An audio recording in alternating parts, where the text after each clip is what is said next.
Welcome to the Council webinar entitled Navigating the Atlantic, Europe-U.S. Relations in Trump's First 100 Days. My name is David Andrews. I'm Senior Fellow for Europe and Russia at the Pacific Council and Professor of International Relations at the Claremont Colleges, and I'll be your moderator today. And it has certainly been an eventful 100 days. In terms of the Transatlantic Alliance, we had a remarkable intervention by the U.S. Vice President at the Munich Security Conference. We had a dramatic and frankly astonishing White House press briefing with the visiting leader of Ukraine, Volodymyr Zelensky. We've had various security breaches and other developments. In terms of economic policy, investors initially greeted the Trump administration with great enthusiasm, discussion of animal spirits in the United States. That has given way to market turmoil, collapse in consumer sentiment, increasing inflationary pressures, and an adversarial approach to trade, even and perhaps even especially with our allies, including our European allies. Now, this in some ways comes as no surprise. Trump has billed himself as a great disruptor, and he ran on a platform indicating that he wanted revolutionary change on a variety of different fronts. So some of this appears to be by design, but other aspects appear to be more improvisational.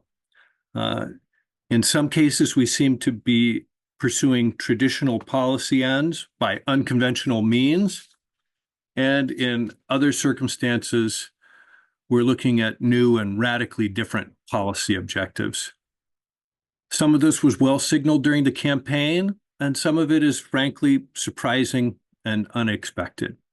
Helping us to navigate these troubled waters, we have two experts with us today. Let me begin by introducing them. I'll start with Lena Schorlemer. Lena is a director at Agora Strategy, where she advises European corporates on business operations, regulatory regimes, and geopolitical risk. You're also soon to be minted as an Oxford PhD, following what I presume will be your successful defense on Monday. So congratulations in advance to you. Lena, could you tell us a little bit about your current work at Agora Strategy and what you're looking at these days? Yes, of course. Hello also from my side, and thank you so much for inviting me to this panel. And maybe to give a one-sentence background on Agora, as you mentioned, Agora Strategy is a geopolitical risk consultancy that grew out of the Munich Security Conference and therefore has a focus on security. And at Agora, I primarily work with corporates, primarily Western European corporates, to help them understand how global political developments can affect their business operations.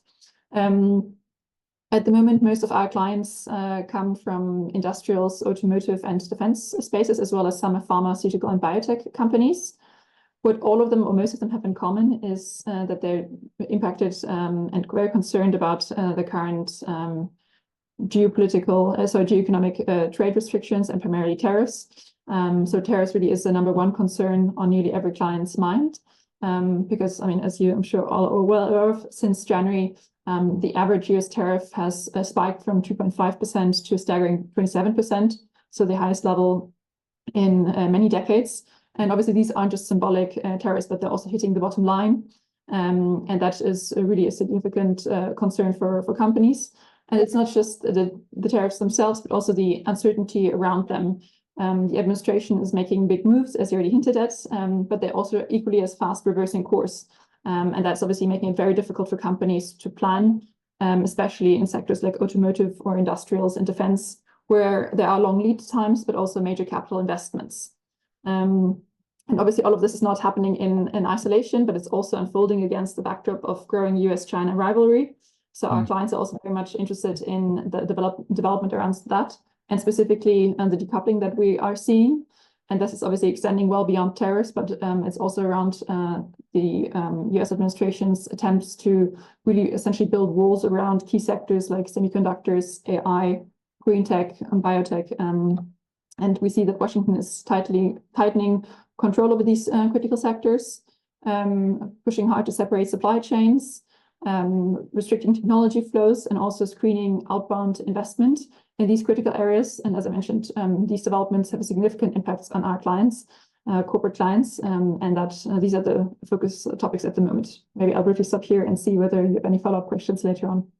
Oh, well, there certainly will be. We'd be very interested to hear again the perspective of the corporates you work with, and as well as your own assessment. And Lena, if I might, I'll come back to you in a moment, but I'll give you an opportunity to reflect on this question. Again, much of this was well signaled by the Trump administration. What I'd ask you to reflect. Then I'll get your response in a moment.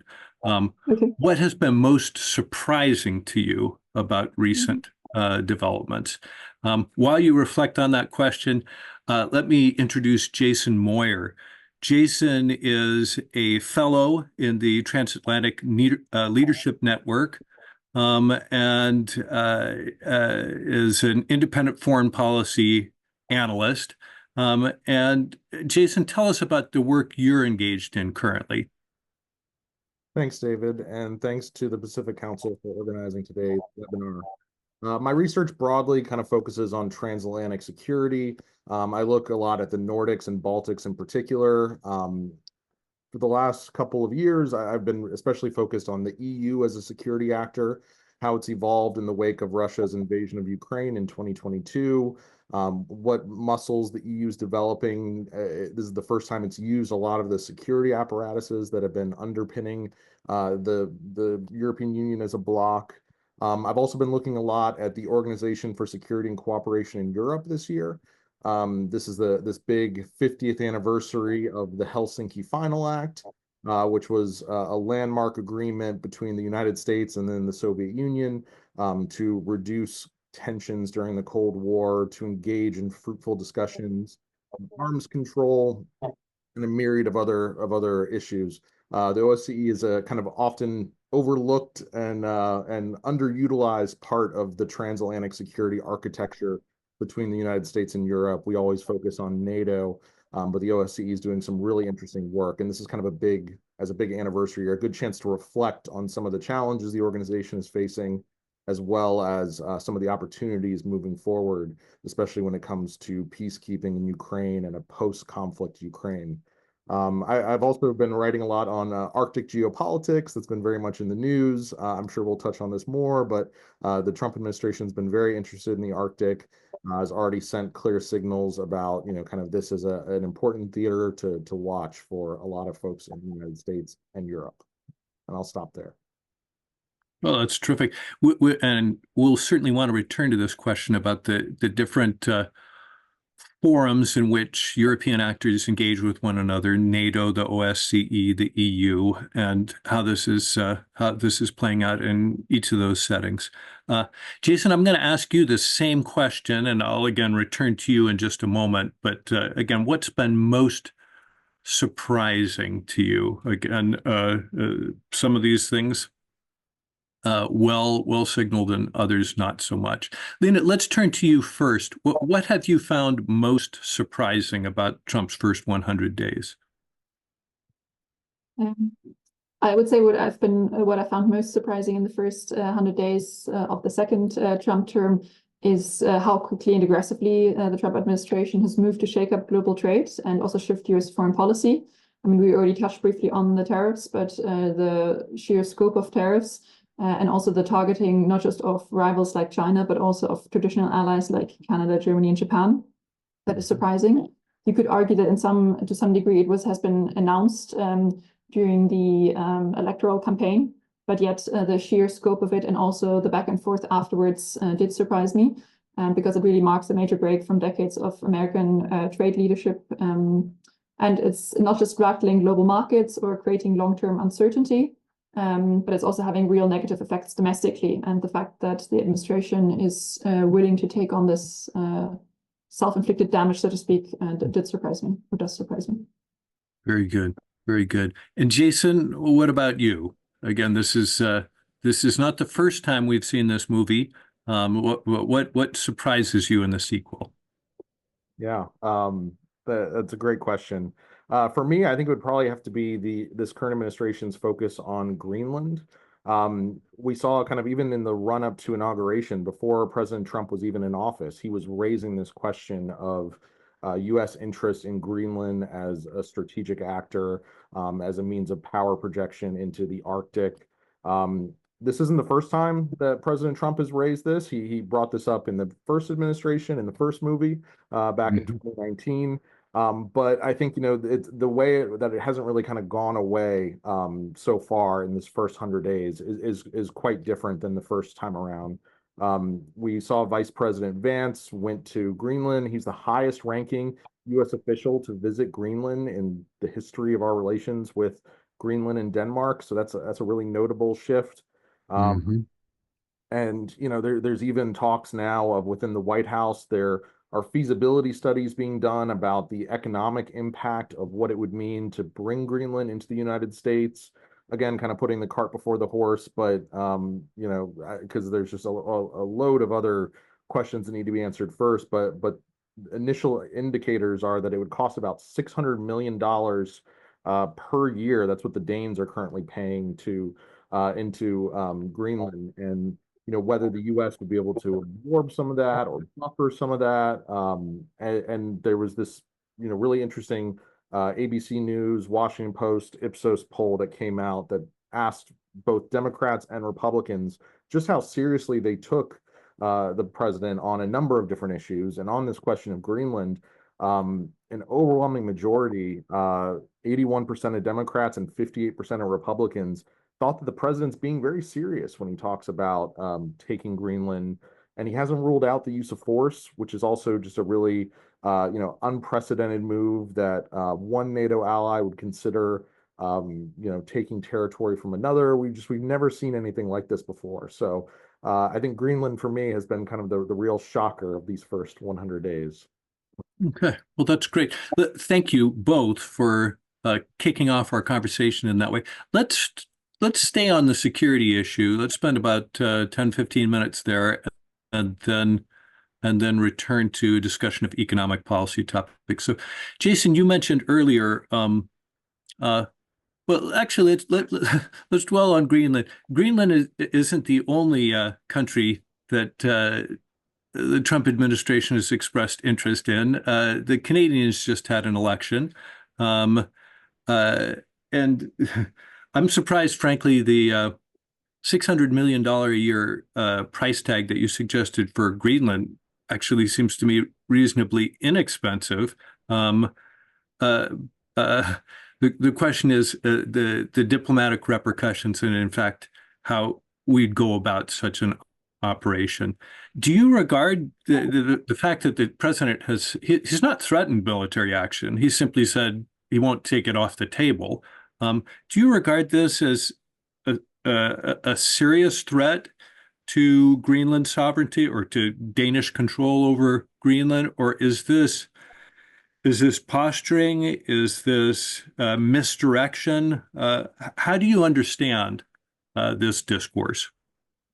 Yeah, it's a great question. I think it's a little bit of all of the above. On the one hand, you started by talking about Canada. Canada's been this kind of recurring, they haven't been spending their 2% threshold of defense on GDP. A lot of this comes down to Canadian defense culture. There just isn't a lot of popularity to kind of raise this as an issue. But this underinvestment was really brought on full display at the last NATO summit. And that's where a lot of the conversations that we're seeing now are kind of continuing to play out.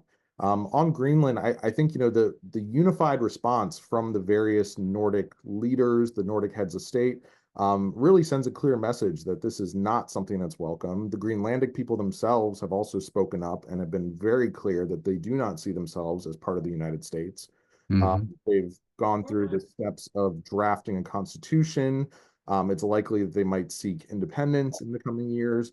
But certainly there's very little to no appetite to actually join the United States or be affiliated with the United States in any way.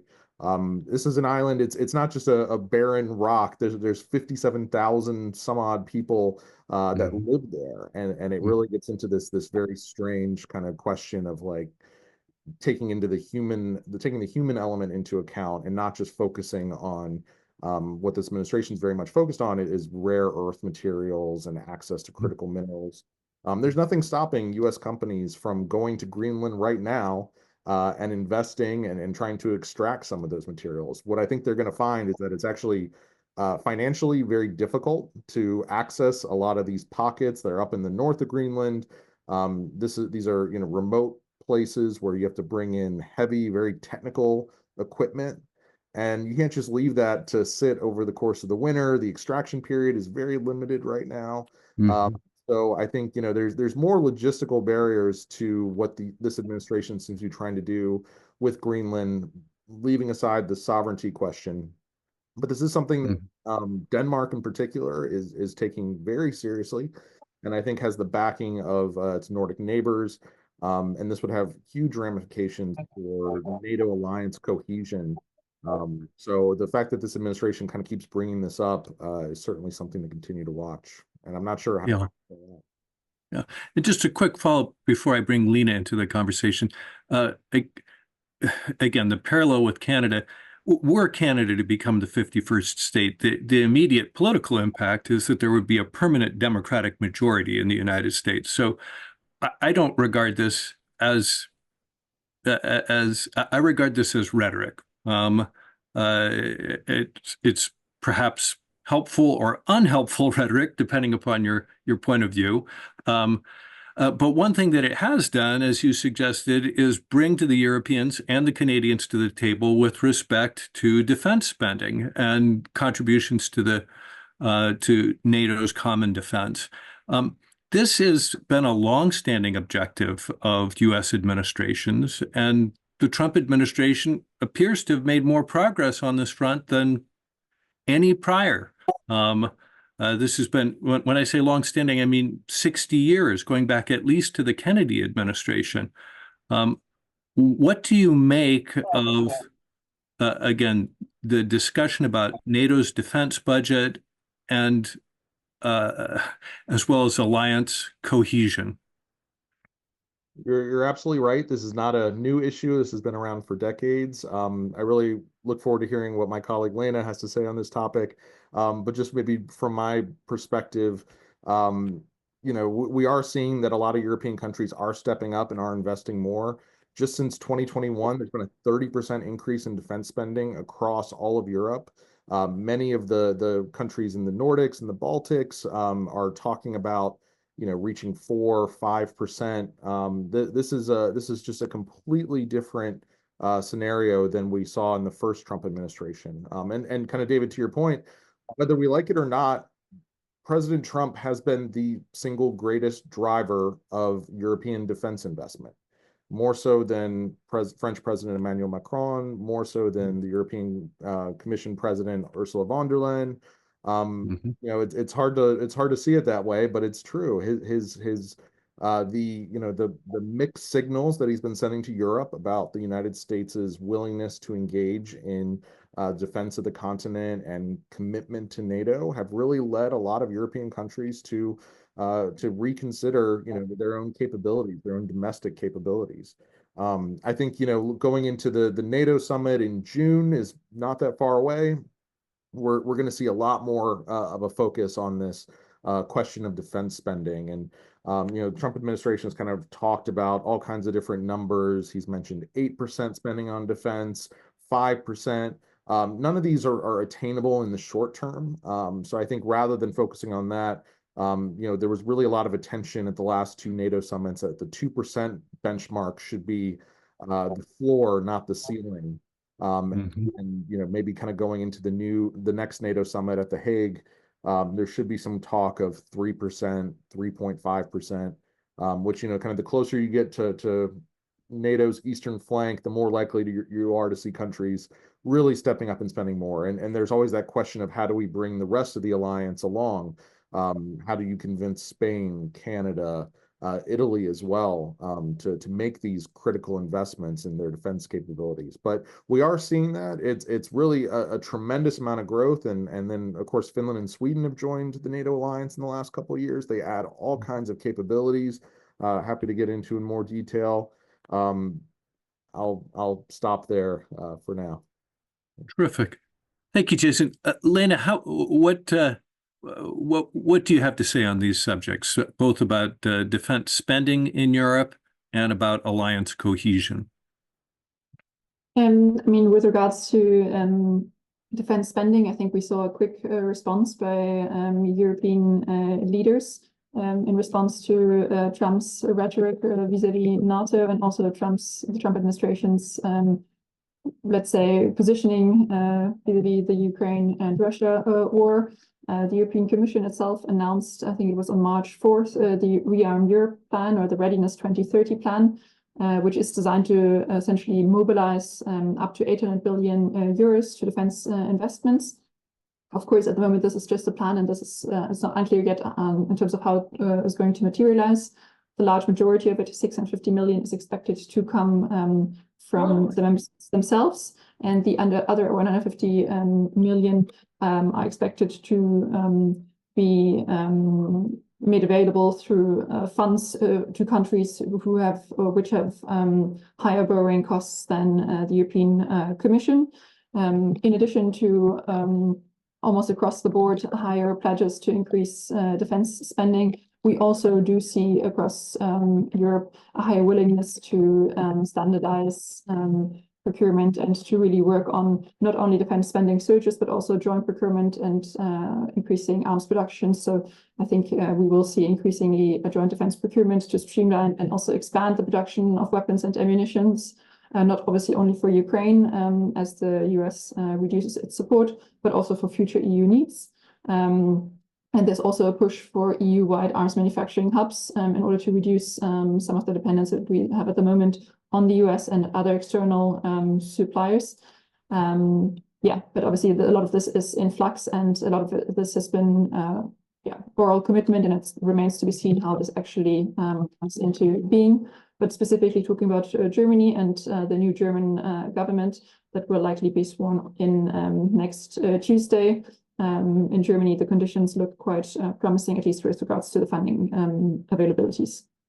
Yeah, maybe you could focus or give us some additional insight into the dramatic changes that have taken place in terms of German budgetary policy associated with not only the incoming government, but the outgoing parliament, and the changes that were wrought at a constitutional level that really are transformative.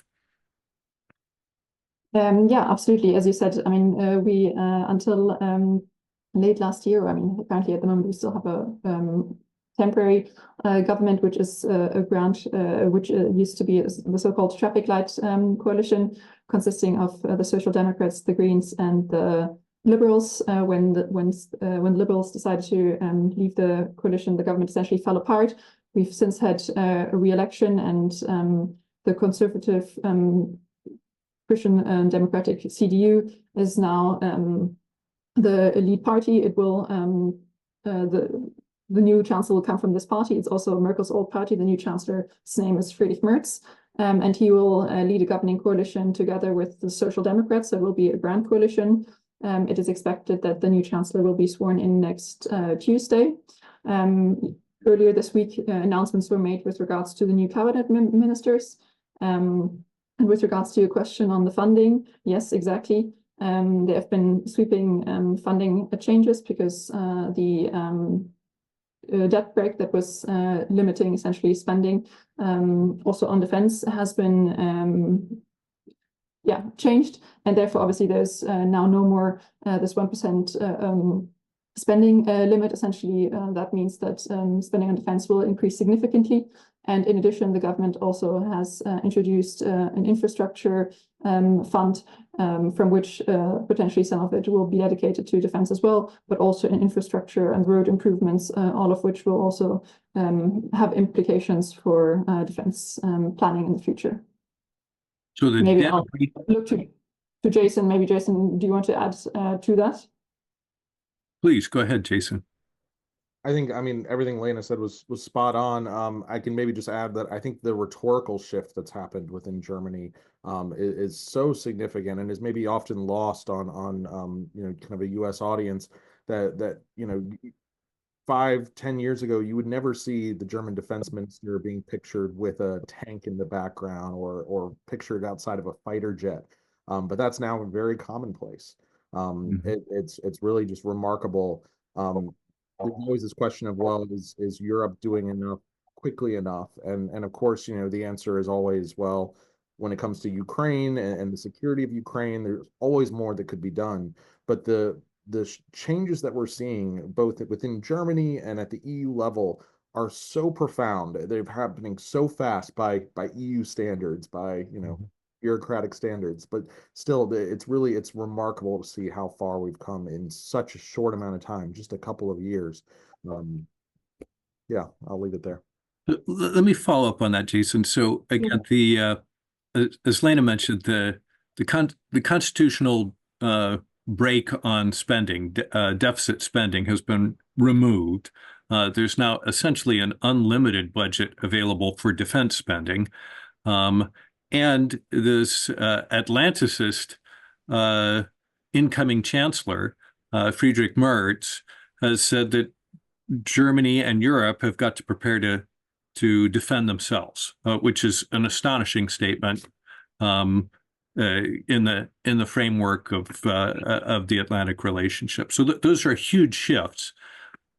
On the other hand, as you suggest, the pace here is fantastic by EU standards.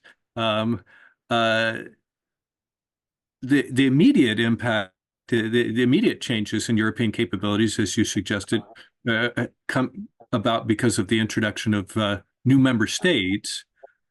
Could you talk about the contributions those new member states make to Europe's defense capability, and also give us a sense of what's the trajectory? When would these commitments that we're seeing for German spending, for increased defense spending elsewhere, when will that actually translate into capability instead of promise? Yeah, I'm happy to start, and then maybe Lena, if you want to jump in. This question of, the timeline, I think it depends on which European country you ask. Where if you talk to the folks in the Baltics, they feel that there's a very urgent need to kind of accelerate things because they project that an attack on a NATO ally from Russia is imminent in the next few years. The further west you go, the timeline kind of lengthens. I think what we've seen is such a rapid buildup in the defense production capabilities of Europe that actually it's kind of outpacing some of the core systemic issues that have been kind of plaguing Europe's defense. Things such as participation in armed services. There's a real human element that's lacking, not just in Germany, but in a number of European countries. They're looking at reintroducing conscription for the first time, which for an American audience is like really unthinkable that conscription could be back on the table. But a lot of European countries have brought back conscription or have lengthened the time that somebody will serve. This is not, this getting these factories up and running isn't switching on a light switch and for the conveyor belt to start cranking out tanks. These take long, periods of time, and especially from a private sector standpoint, you need to show clear commitment. Otherwise, defense companies won't want to ramp up these capabilities. So yeah, you still have the human issue, you still have the production issue. And then, of course, there's kind of the longer term political implications. We have France is heading to the polls in 2027, and there's a lot of concern that there could be a change in leadership that is maybe less favorable towards kind of this defense production and this, so there's that on the horizon. There are a number of other kind of like major political contests that could see, disruption in this commitment. We're already seeing quite a few countries, Slovakia, Hungary, that kind of openly question, the continued commitment to Ukraine. And then just briefly, if I could say on Finland and Sweden as new NATO allies, this is something I've written quite a bit about. And it's really just incredible how much they add to the conversation. Their inclusion in NATO has completely shifted the alliance's center of gravity to be more northern focused. It's completely redefined the way the alliance operates in its northern flank. When it approaches the Arctic, it's now completely different. Before, it was just Norway was kind of the lone Arctic voice within a lot of the NATO conversations. Now you have two very capable allies that both have strong defense industries. They each have kind of their own very specialized capabilities. Sweden has, for example, one of the best Baltic submarine fleets, which is Baltic Sea is very shallow, very brackish. It's hard for U.S. subs and larger Russian subs to operate in that theater. Sweden's been doing that for more than 100 years. And then Finland, meanwhile, has one of the largest artilleries in Europe, has the largest artillery in Europe.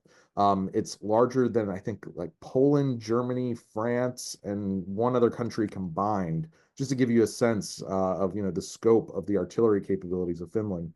And Finland, of course, has this history of Russia invaded during the Winter War, around World War II, and Finland successfully beat back the Russians then. So they have a long history of, kind of investing in their defense capabilities. They have this incredible reservist culture that puts Finland at a, kind of scale of folks with military training to civilians, equivalent to what we saw in ancient Sparta, just to give a comparison.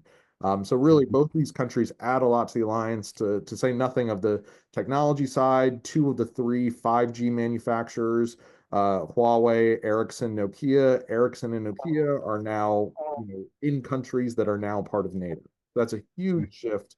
We never thought that these countries would be, kind of so keen to become members. They always hovered at between 40-30% approval rating. But as soon as Russia invaded Ukraine in 2022, that sent such a shockwave across both countries. Their populations really kind of overwhelmingly supported it and continue to remain very committed to NATO, despite some of the rhetoric of the current administration. So, really remains a positive thing for the NATO alliance as well as transatlantic security as a whole. So one of the unintended consequences of Vladimir Putin's war in Ukraine was the expansion of the alliance to include these two new northern partners. And as you suggested earlier, one of the consequences of the Trump administration coming into power is that the rest of Western Europe is now seriously contemplating, planning for, but not yet actually developing a heightened military capacity. Lena, did you want to comment further on these subjects, or shall we begin to transition to the discussion of economic policy? Yeah, I would have maybe just added one comment. I mean, Jason, I think, rightly pointed out the capabilities that new NATO members have brought to the alliance. I think nonetheless, it's important to stress that at the moment, Europe and the EU have quite significant military capability gaps, and primarily around integrated air and missile defense. So obviously, European countries at the national level have some systems, but there is no unified and layered missile defense system. I think this is an area in which a lot of the funding will go into. A second thing, which I think builds a bit on Jason's point when he talked about Finland, is around stockpiles and ammunitions. Maybe some countries do have high stockpiles, but overall, essentially the Ukraine war has highlighted how shallow Europe's ammunitions and weapons stockpiles are, and also how limited production capacity is at the moment. And there's a lot of investment going in there. And then obviously also there is a lot of questions around strategic enablers like ISR, so intelligence, surveillance and reconnaissance technologies, command and control technologies, as well as cyber and space capabilities. So I think these are significant gaps that we still see in Europe, and that Europeans are very concerned about, especially as we see, I don't want to say the US retreating, but the US questioning about their commitment to Europe. And with regards to the questions around production capabilities, maybe one insights more from the corporate perspective is that at least in Germany, there are questions and discussions ongoing as to how production facilities in other sectors, like the automotive sectors, for instance, can be leveraged to also increase production in defense in the defense space. So yeah, maybe these just minor points to add before we transition to the other topic. Very good. Very good. Well, let's begin that transition now, Lena. And again, you mentioned earlier that tariffs and tariff policies played a more central role in the administration's policy announcements of the past 100 days, not just their announcements, but their actions. And that this is having a dramatic effect not only on the thinking of governments, but on the thinking of private sector actors in Europe. How is that playing out?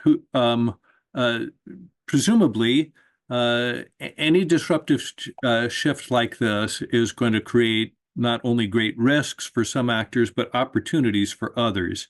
How is that playing out and what are you hearing from your European corporate clients?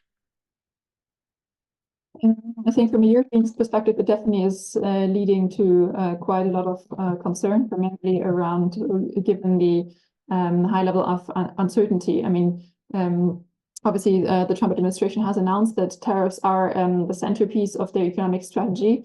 And at the same time, it's a major source of global tension. At the moment, I think there's been a blanket 10% tariff on nearly all imports, and it goes as high as 145% tariffs on Chinese goods. And I think what's problematic from a European perspective is that the rationale keeps shifting. I mean, when you look at the rationale that the US administration is giving for their tariffs, sometimes they explain that tariffs are supposed to raise revenue. Sometimes it's supposed to reassure jobs, to balance trade, or also sometimes to decouple from China and to also to boost national security. But the messaging is inconsistent. And therefore, other countries, including many European countries, I would say, are confused about the US's goals. And that I think also makes it maybe a bit more difficult to really consider how you can respond to it when you're not really sure what the goal is. From our European clients, obviously there are some industries that are impacted more than others, but yeah, it is leading to a lot of insecurity and a lot of questions as to what they should do, and also a lot of questions around what's called bifurcation, because obviously for European firms, there's now a strategic dilemma, if you like. They need to balance operations across two increasingly incompatible regulatory and geopolitical environments. On the one hand, obviously, a lot of European companies have operations in the US, but also in China.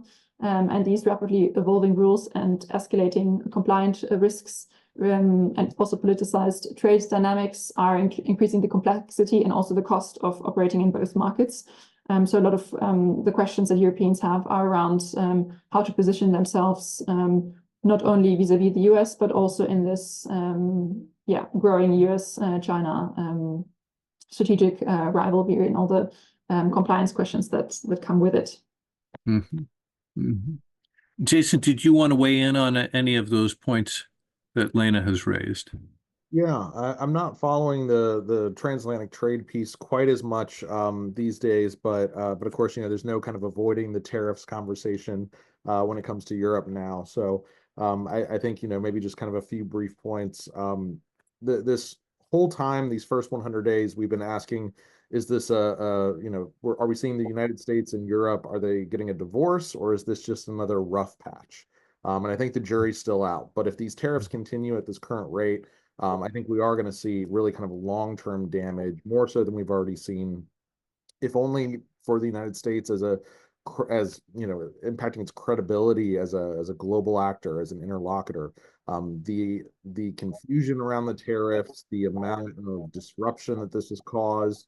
I'm hearing all kinds of anecdotes of things, piling up at ports and all kinds of stuff. I think we're really going to see kind of the ramifications of it over the coming weeks and months, especially as Lena rightly pointed out, tariffs are a major part of this administration's trade strategy. But the underlying transatlantic economy is such a robust and overlooked part of the relationship between the United States and Europe. A colleague at Johns Hopkins University, Dr. Dan Hamilton, publishes in cooperation with the American Chamber of Commerce to the EU, this annual report called the Transatlantic Economy. And I took a look at that before our call today.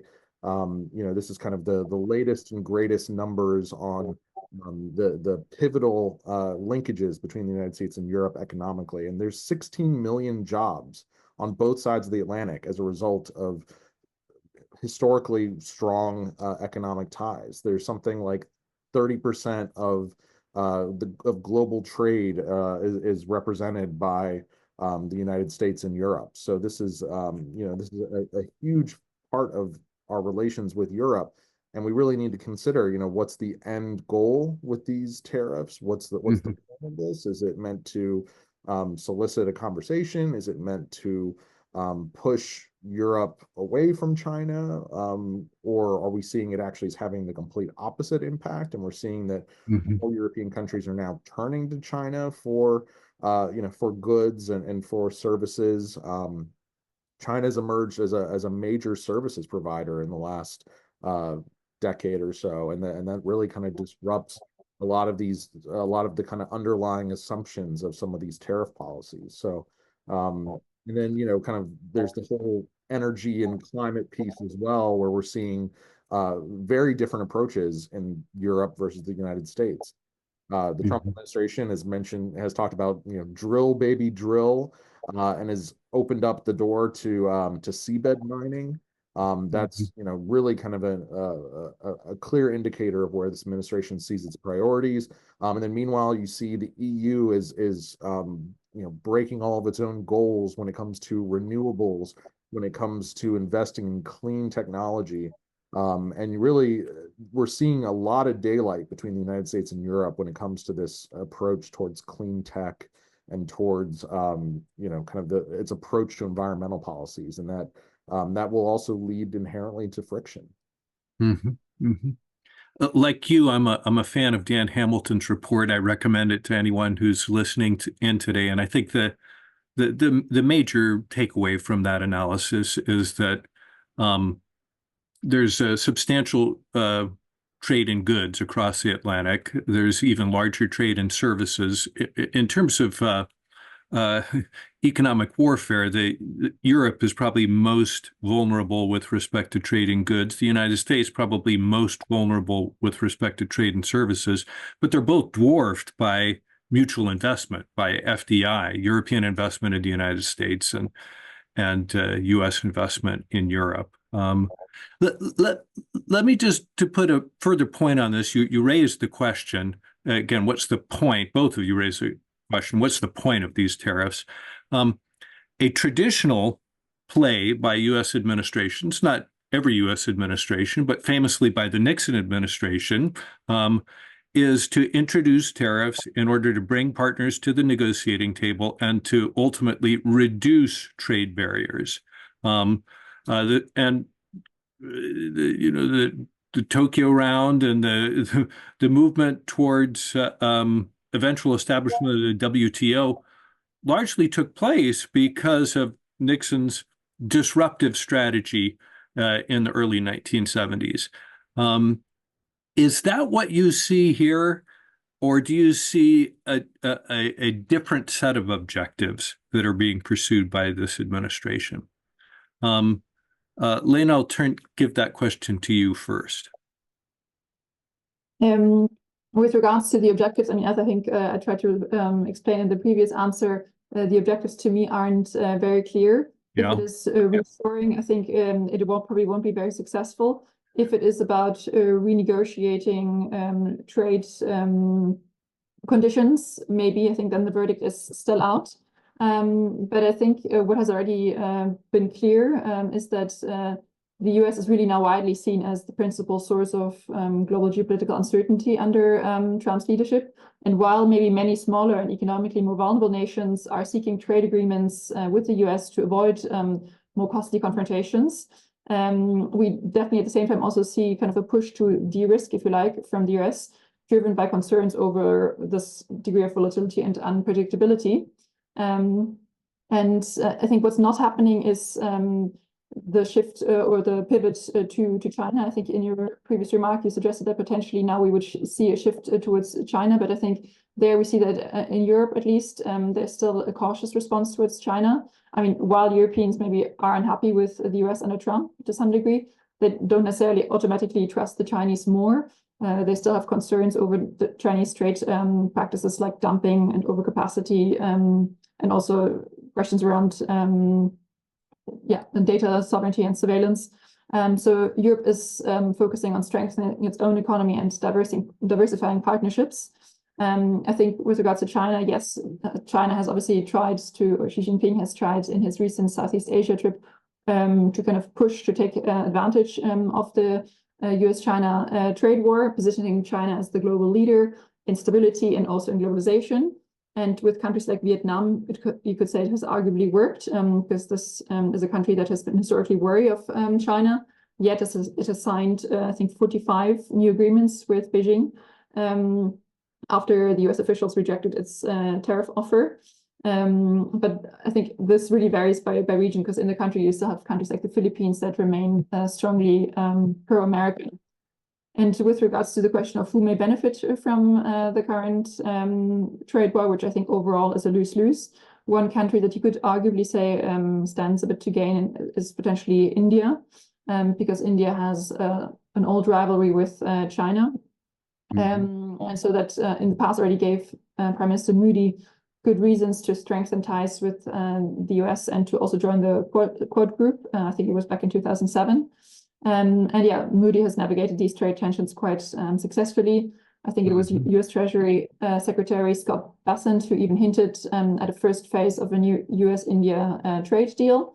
And also we see that companies like Apple now have planned to move production of products like iPhones to India by 2026. So I think India is potentially, if you want to speak of winners, potentially one country that stands to gain. But overall, I think the rest of the world is quite shocked by the degree of uncertainty and just the sheer scope of tariffs, and is looking more cautiously at the developments. Jason, do you have a quick take before we turn to questions about again the unknowable question? What's the objective here? But what's your best read? Yeah, I can only hope, as you brought up, this example of Nixon, that it actually led to a reduction in trade barriers. I can only hope that that's the end goal, but it's really hard to see if that's the actual goal of this administration. I think it's more ideological. I think there's this perception within the Trump administration of an imbalance in trade between the United States and not just Europe, but other countries around the world, and that there's a sense that tariffs are a tool to right that imbalance. And I don't know kind of if that's necessarily going to play out the way that they anticipate, but certainly the lack of predictability, the kind of ripple and knock-on effects that we're seeing from these tariffs are certainly they're impacting a lot of Americans. We're seeing retirement accounts are shrinking. We're seeing a lot of Americans are being directly impacted as a result of these tariffs, and whether that will then cause this administration to adjust, we'll have to see how that plays out. Yeah. And I think one reason we don't know is because it seems to be an open question within the White House and advisors capturing the president's ear at different moments. So we'll see how that plays out. Now, listen, friends, I've tried to incorporate several of your questions that you've submitted into our conversation of the past 40 minutes, but there are a few that we have not touched upon. So let me begin by directing this one to you, Jason, at least initially. How do you view the evolution of German participation in EU and OSCE security cooperation as Germany's budgetary defense spending increases? And maybe this is an opportunity to speak to the larger question of venues and different roles that the EU, the OSCE, and that NATO play with respect to, say, Ukraine or Europe's defense more generally. Yeah, that's a great question. I'll start with the OSCE piece. Actually, when it comes to the OSCE, Germany pays, a very large share. It's one of the few organizations where actually the United States' contributions aren't kind of overwhelmingly, out of whack with other participating states. That you have each of the major European countries all pay around 10%, France, Germany, Italy as well. And the United States pays a little bit more than that. into the OSCE. The previous Secretary General of the OSCE was a German diplomat, and if you look to the OSCE has been paralyzed. Its budget hasn't been approved since the invasion of Ukraine in 2022. And so that's required a number of states across Europe to kind of step up and provide extra budgetary measures. Germany's been one of the leaders in that regard. So really, it's something where I think a lot of countries are kind of rising to the occasion within Europe, within the OSCE framework. Within kind of NATO, Germany and the United States actually pay the exact same amount in terms of the operating cost of NATO. That's something that's been kind of overlooked in a lot of these debates, that the core, kind of paying into the NATO pot, it is the same, the United States and Germany. And then when it comes to the EU, I think Germany has stepped up quite a bit. I think it is, investing in its capabilities. But I think, if you look at some of the reasons that Finland and Sweden decided to join NATO, is that they actually weren't as attuned to some of Germany's challenges when it came to the security realm. I spoke to many colleagues in Finland who actually thought that Germany had a large army and a very well-developed army. And that when the invasion began, they began to see, especially in those early days, Germany was only contributing helmets and non-lethal types of aid.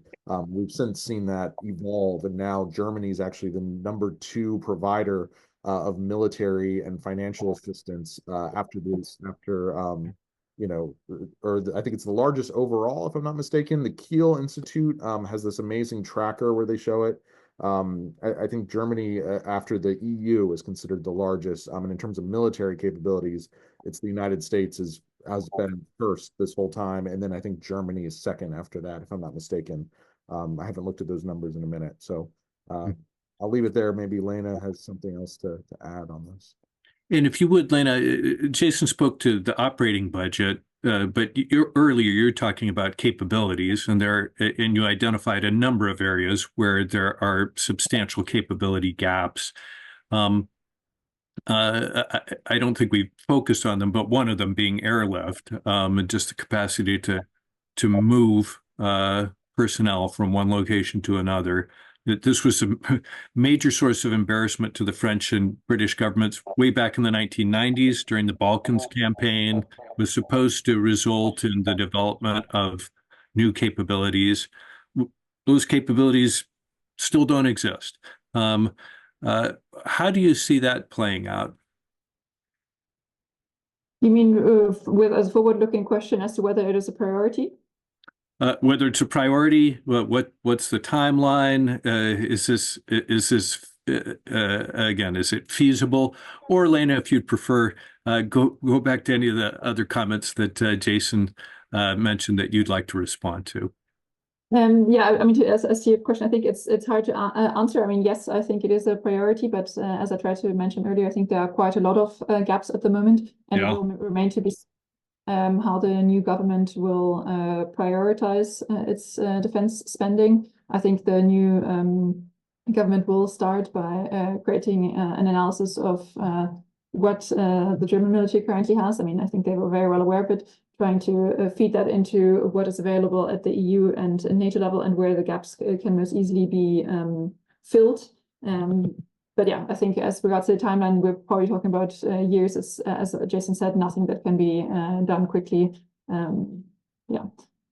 Maybe one point on that, as to the point of Germany's commitment, I think what we will see, which will be new, is a National Security Council, which will be part of the new Chancellery, and that is a new steering committee, so to speak. And potentially that is also just a signal, so to speak, as to Germany's more focus going forward on structuring its defense planning a bit more centrally, and that the Chancellor himself will be a bit more involved than potentially it has been in the past. But yeah, I'll leave it at that, because honestly, with regards to the budget and the defense spending, I'm not an expert, so I don't want to say anything that is wrong. Sure, but at a personal level, and again, this is following up on one of the questions that's been submitted by a Pacific Council member. How do you expect, with the new government, the new chancellor forming his government, how do you expect relations to evolve or develop between Chancellor Merz and President Trump? Again, Chancellor Merz, a lifelong Atlanticist. Um, uh, what do you foresee in terms of that relationship? Yeah, I think you're absolutely right. Merz himself is a lifelong transatlanticist, but in response to Vice President J.D. Vance's speech at the Munich Security Conference, you could really see a turn in Merz's positioning. He definitely came to the realization that there's been a substantial shift in, at least in the current administration, in how the US views Europe and also particularly Germany.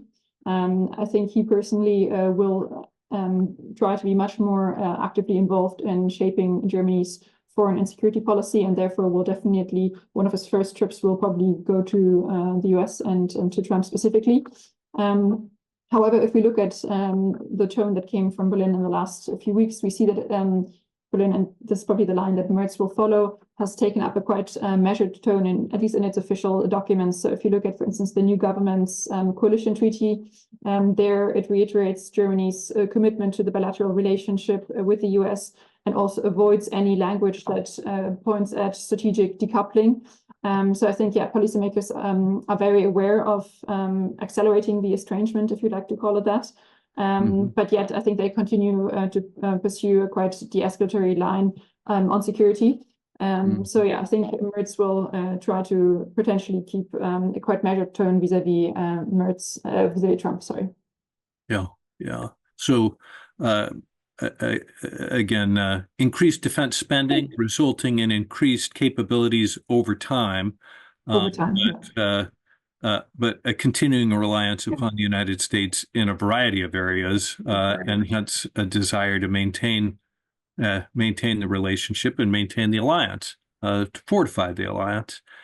Final question from our audience, again with a German angle, citing a recent build poll with support for the CDU and CSU dropping to, according to our visitor, 24%, placing it close to the numbers for the AfD. What do you make of that? Is that a normal post-election reaction? Is that a reaction to the constitutional machinations that Friedrich Merz embarked upon following the successful election with the removal of the debt brake? Is it German misgivings, public misgiving about all this increased defense spending? How do you interpret this? I think, yeah, that definitely plays a big role there, that Friedrich Merz has made a lot of concessions in the coalition discussions with the SPD, and has pivoted back on some of his electoral campaign promises. So that definitely plays a role. And I mean, as you rightly pointed out, the German economy has remained stagnant for the past few years, and is currently being weighed down by quite elevated energy costs and intensifying competition from China. And yeah, it remains at the same time acutely vulnerable to US tariffs. And given all these constraints on public funding, I think this shift in policy vis-a-vis defense spending definitely plays a role, but I don't think it is potentially the only factor. Yet what it shows us is that it really also constrains the new government's realm for policy, because obviously they should tread carefully not to pursue policies that would further strengthen the far right. Yeah, yeah, yeah, or both ends of the political spectrum, since absolutely, yeah, right. Hollowing out of the center. Well, Jason, did you want to weigh in on that before I begin to wrap up our discussion? No, maybe just kind of a couple broader comments on Friedrich Merz. I'm very optimistic for what he will bring to the table. I think, there was this inherent in the first Trump administration, this inherent clash of personalities between then Chancellor Angela Merkel and President Trump. So I'm very interested to see what Friedrich Merz kind of brings to the table, how he approaches the president. I think that, this is actually going to be a very positive thing for Europe. There's been kind of this overarching question of a leadership gap in Europe. French President Emmanuel Macron is very embattled at home. And there's kind of looming doubts about the upcoming elections there. You have the UK, is brand new, relatively new Labour government, and is still kind of trying to figure out some of the post-Brexit. Are they in? Are they out? So I think we're seeing Giorgia Meloni in Italy kind of really stepping up to this current moment. And I think Olaf Scholz, for his part, did what he could in the current in the climate that he was in. But I think Friedrich Merz is going to be a whole other person that brings a lot to the table and is really strong, and I'm very much looking forward to seeing how that shakes up the current transatlantic relationship.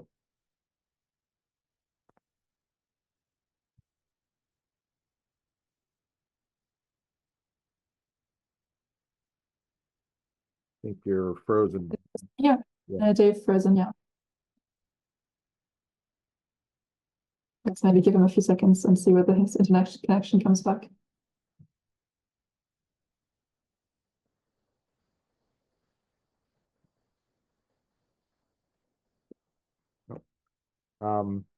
Otherwise, maybe, we can kind of wrap up here. I think we're actually getting close to time.